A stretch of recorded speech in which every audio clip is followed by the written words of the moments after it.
Anime Abandon is made possible by the generous fans on Patreon. Thank you.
Yes, ladies and gentlemen, I have returned from my nearly 2.5-year-long absence to give you all what you want and what you need.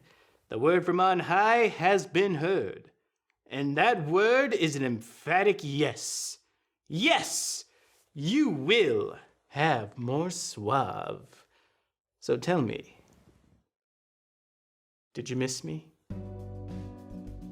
I have to tell you, it was difficult being away from all of you for so long. You can bury your head in chesty redheads for only so long before you have the itch to talk shop on your current favorite anime. And this one, well, I don't think it needs any introduction. You haven't seen this anime either, have you? Not a single frame.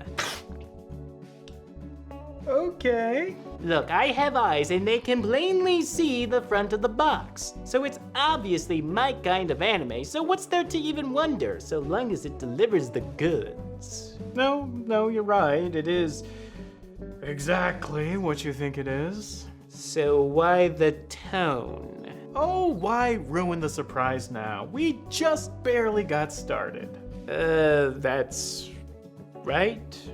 Ah, who am I kidding? Enough pussyfooting around. Let's get cracking with Green Green. Now that's the stuff. Hostess.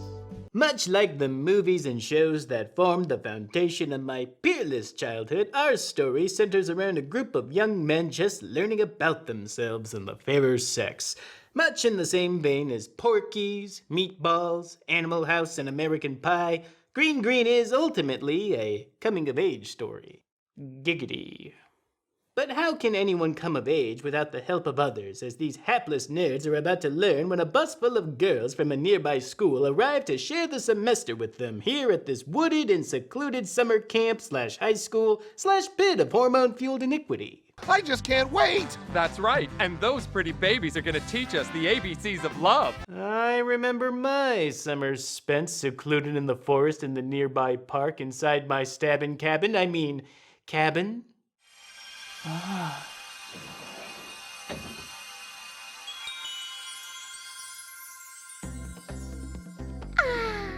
I remember my summers spent being tackle-hugged by random women who pooped into being through their sheer force of their love for me.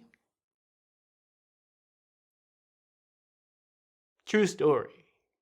Well, it seems that I might have overlooked one tiny, insignificant, no bigger than a molecule's width detail. That this boy and girl were once lovers from the distant past that were not meant to be together, so they promised that they would one day be reincarnated at a time when they could. But it seems that while she remembers their previous life together, the poor sod here doesn't. We promised that we'd be together someday and nothing would tear us apart. I don't know what you're talking about! You've got the wrong guy! Kid, I like your spirit, but I gotta warn you, this can only work for a couple of days before she starts to wonder why you can remember everyone else's name besides hers. And besides, it's not like she can remember his name either. Oh, Yusuke! Huh? Mifune Densuke. Media blasters, always giving the people what they want. Well, even if he can't remember his one true love, at least he's the prime specimen for nearly every other woman walking the block, so it's not like he isn't spoiled for choice. Why, he can have the one who carries around a cactus that she talks to. Or how about the one who is anemic and so frail that she could be torn in two by blowing on her too hard? Or maybe the hard-nosed bitch. There's this math problem that I just can't seem to figure out. Well, that's your problem, Midori. Why should I help you out? Quite the cornucopia. Pornucopia? Look, they can't all be zingers. But what all these lovely ladies lack in personality, and a sense of humor, and individuality, or even a basic presence, they more than make up for by being in a trashy anime. Scrub, scrub, scrub. Here we go. Scrub some more. Scrub, scrub, scrub. Hey, Dr. Chigusa! You got bitten by a mosquito down there? Not trashy enough. Cheers, girls. Nothing hits the spot after a bath like milk.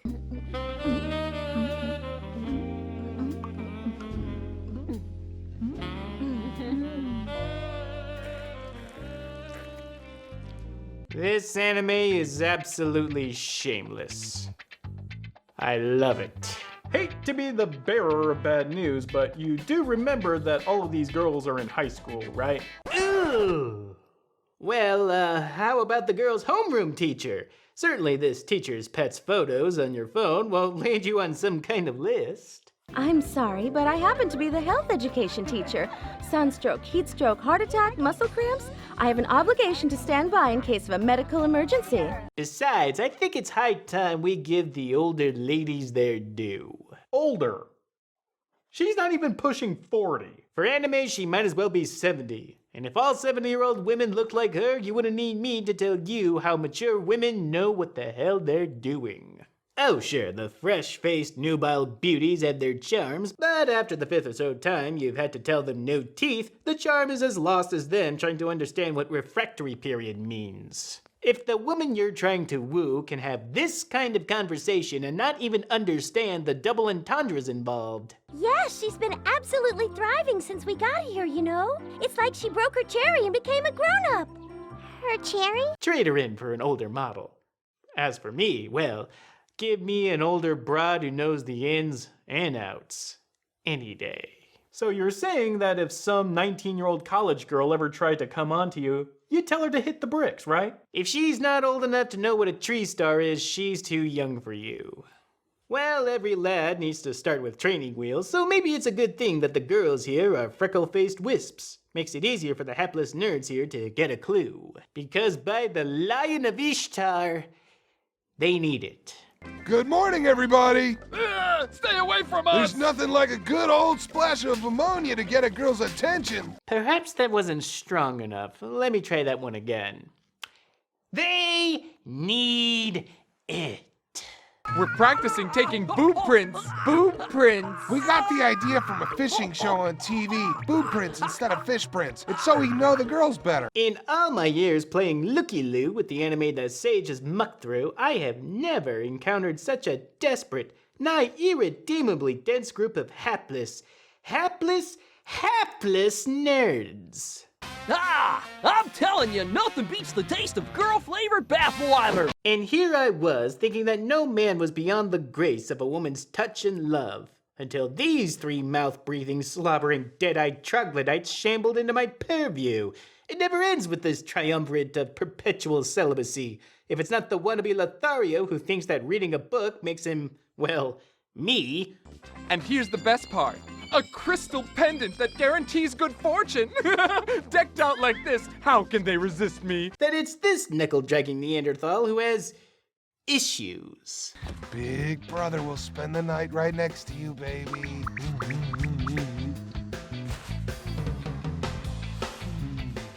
You need many years of therapy. Many fucking years of therapy. But the worst of them all, is this corpulent little toad. Woohoo!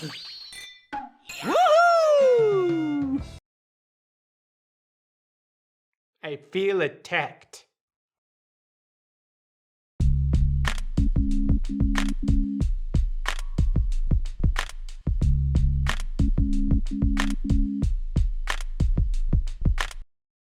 while the wannabe and Big Brother are clueless and disturbing, respectively, and sometimes interchangeably. No, please don't leave me! Dr. Futaba, look! Look at these, please! Not for all the phone numbers in Fonzie's black book! But these two pale in comparison to the sheer, unadulterated lump of human filth like this one here. Not being paired up with Dr. Chigusa was a bummer, but being paired up with this one is still freaking great! His tragic lack of self-awareness would be humorous, I suppose, if it weren't for his complete and contemptible attitude towards his own friend for having the audacity of having a woman attracted to him. What in the blue blazes were you about to do to her? How could you, traitor? It's been a while since I called another man friend, or at all, but if these two are supposed to be pals, wouldn't he be excited for him to be the first one of the group to have a lady friend? I guess now he has a girl, he doesn't care about anyone else. He's so selfish. And yet the kid still associates with him. I don't know what's worse, the toad's sliminess or the kid's spinelessness. The toad. Yeah, what was I thinking? Of course the toad. It seems like your motivation has already gone and burst. Hey! What's this bamboo shoot doing in my pants? Honestly, I don't know how you can do this half the time, Sage. Yes, it can be pretty unbearable from time to time. Okay, that was like the third bear pun you just made. What in the world is going on? I'm sure I have no earthly idea what you're talking about. Out with it. You know something I don't, and I don't like it. Well, you would know if you actually bothered to watch the anime before we started recording. Just check out episode 9. Huh. Well, the entire school is out and about at night, for some reason. That's what summer nights are for, to take these tests of courage. And remember, this is still part of the curriculum, so it's going to count for your final grade. Oh, spare me. The scariest thing in those woods is Logan Paul. 2-year-old references. You're catching on quicker, Suave. The students seem to be paired off one by one, and, of course, the toad is trying desperately to make some kind of move. But saints be praised, she escapes, leaving the toad to fend for himself and, oh, a bear.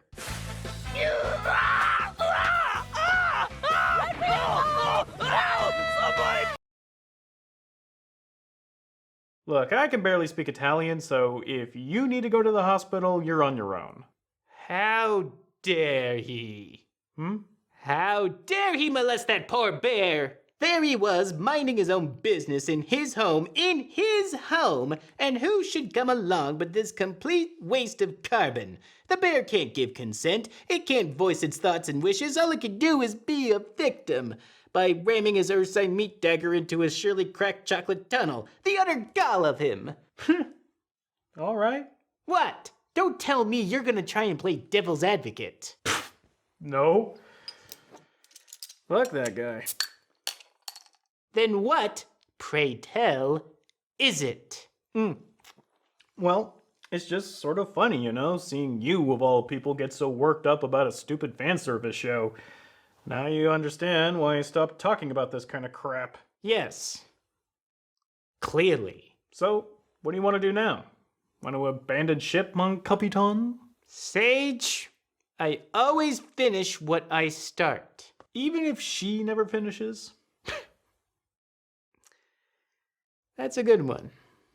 I suppose I should actually get to the kid here. What is it, Yusuke? Yes, him. But for the life of me, I cannot surmise any real defining quality of his.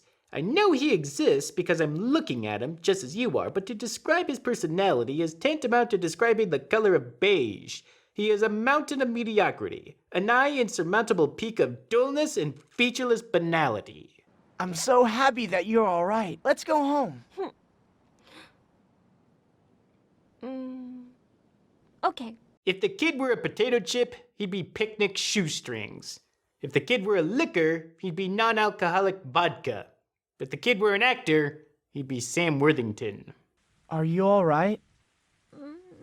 What a bad break getting caught in the rain. What's going to happen if we get sick, huh?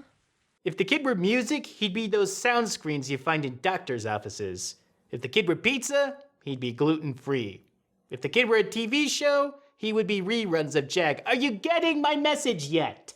The only thing to be said about him is that he keeps rolling with these 3 sacks of pus for some reason. Perhaps in the off chance that he comes out looking better through comparison. Remove him from the 3 and he blends into the background like Everclear in the punch bowl. But compared to these 3... Get lost, dork!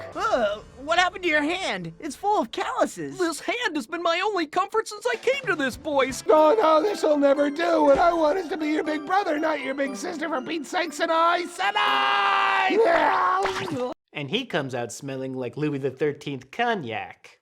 Perhaps that's why it seems that he has the affection of not 1, but a whole 2 ladies. Yet, even though I know as well as anyone just how Midori feels about you, but you're always so sweet to me, Yusuke! Because when you're in the presence of absolute human waste, the perceived lack of any trait whatsoever might as well be a positive one. It's the Leonard Hofstadter principle. Wait, hold the phone, stop the tape.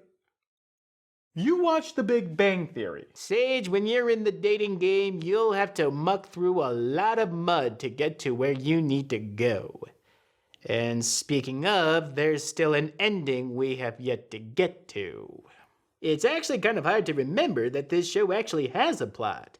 Then again, it's kind of hard to remember what your life was like before you hit play either. But regardless, yes, things come to a head when the kid finally remembers his past life and they reunite. Until an agent of fate intervenes because they still can't be together. Rika, why are you talking like you're on Midori's side?